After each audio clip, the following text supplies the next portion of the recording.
All right, everybody, welcome back to another deep dive. Always exciting to dive back in. I know. I'm particularly excited about this one, though, I have to say, because this is a really developing situation. Yeah.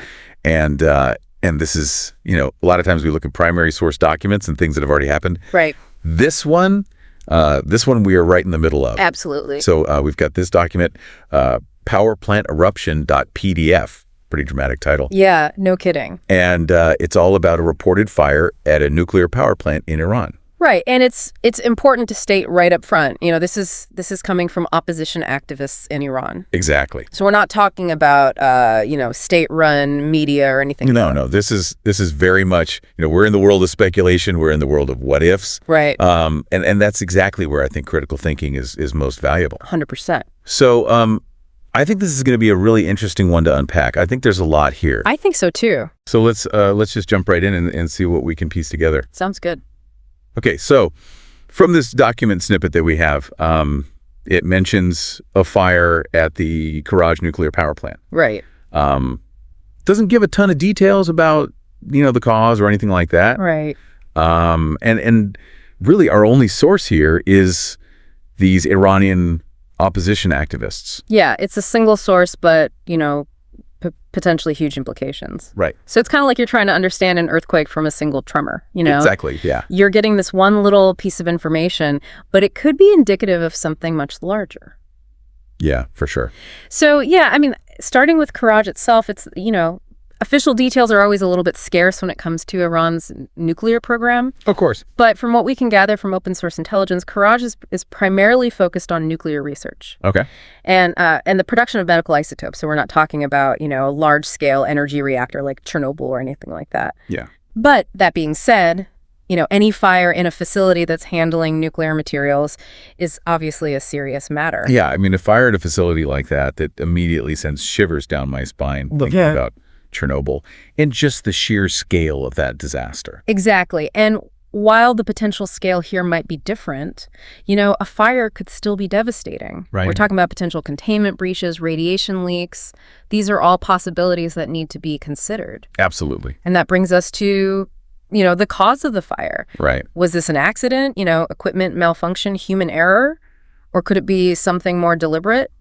Yeah. Sabotage, perhaps, by internal dissidents or even, external actors? Oh, that's interesting. It's really hard to say at this point. And then you have the question of why the Iranian authorities have been silent on this. Right. It's intriguing, isn't it? Very much so. Are they trying to contain the situation, downplay the severity, control the narrative, or maybe they're still gathering information themselves? We just don't know. Mm-hmm. It's a classic information vacuum. Yeah. And, nature abhors a vacuum. Right. So in the absence of confirmed facts, speculation runs wild. That's right. And that's where the role of these opposition activists, becomes even more crucial to examine, I think. Absolutely. Who are they? What's their agenda? What's their history? Yeah. Are they a reliable source?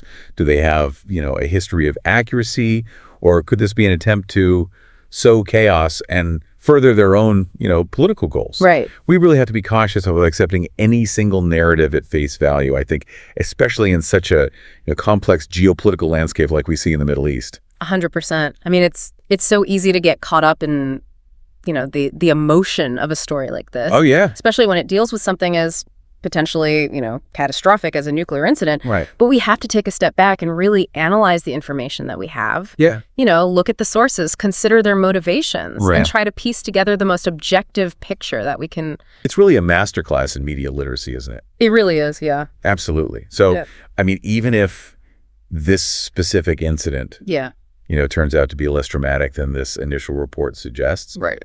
I think it shines a light on just this ever-present tension surrounding Iran's nuclear program. Oh, absolutely. There's potential for accidents, a risk of sabotage, and just the international community's deep concern about Iran's nuclear ambitions. It's, It's like watching a pressure cooker and wondering, if that valve is going to hold or not. It's a great analogy. Yeah, and I think this incident, even if it turns out to be minor, could further strain Iran's relations with the West. Yeah. It could impact, ongoing negotiations regarding its nuclear program. Yeah. Potentially even pushing the region, closer to conflict. Right. And it also, I think, highlights the challenges of information warfare in the 21st century. Oh, for sure. We're in this environment where information is weaponized. Right.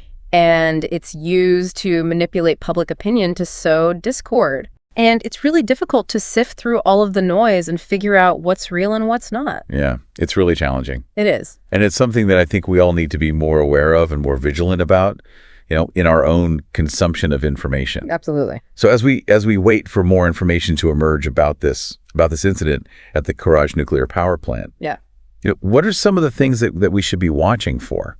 Well, first and foremost, I would say keep an eye out for any official statements from Iranian authorities. Okay. If and when they come, pay attention to their wording. Yeah. The details they choose to reveal or omit, that'll tell us a lot. Right. Second, look for independent verification from international organizations or other countries. Gotcha. Satellite imagery, radiation monitoring data.